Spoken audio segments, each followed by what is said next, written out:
Alright,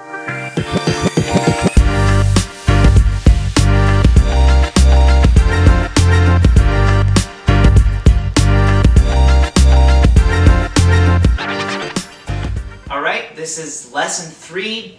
Welcome back to the Oboe Dojo. We're going to talk about the importance of breathing and good posture. I'm sure in your band class you've talked about how important it is to have good posture. It's usually one of the very first things that's covered. And the reason we have good posture is so that we can take a good full breath of air. Using our air efficiently and breathing is the most important thing when it comes to our tone. It's more important than your technique. It's more important than your reed. If you don't use good air, it's really hard to make a good sound. Can't say it any other way than that.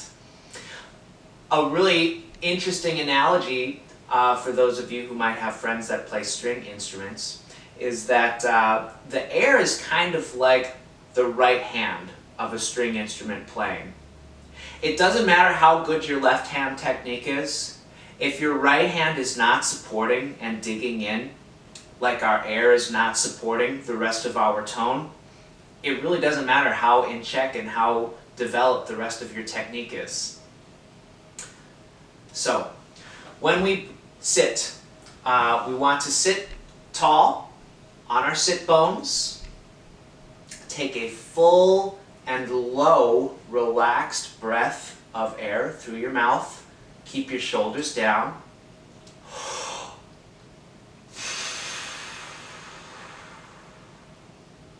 And breathe out. Now, what makes the oboe unique is when it comes to blowing into the oboe, there is much more resistance than other instruments. As oboe players, we rarely find ourselves running out of breath. If you have friends that play the flute or the tuba, it's not the case for them. They run out of air quickly. But for us, because there is so much resistance into the reed that we play into, we rarely find ourselves running out of air. What's also unique about the oboe is that tuning is affected by our air. Our airspeed is what we use to manipulate our pitch. On other instruments, your teacher might talk about tuning slides that come in and out to correct pitch on the overall instrument.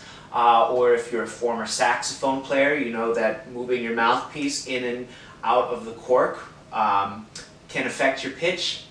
On oboe, we rely heavily on our airspeed to affect the tuning. So the importance of air really can't be understated. Another analogy that I like when it comes to air and good posture is to imagine your chest as being a sounding board. Imagine your body is the instrument, which it is, and that your chest is what needs to be open as you're playing. So as you're playing, your chest should be open, your shoulders should be back. We want to stay away from playing with hunched posture or having our chest being collapsed. So sit tall, have your chest out, shoulders back, breathe down low, deep, so that you can move that air fast through your instrument. Alright, we'll see you for the next video.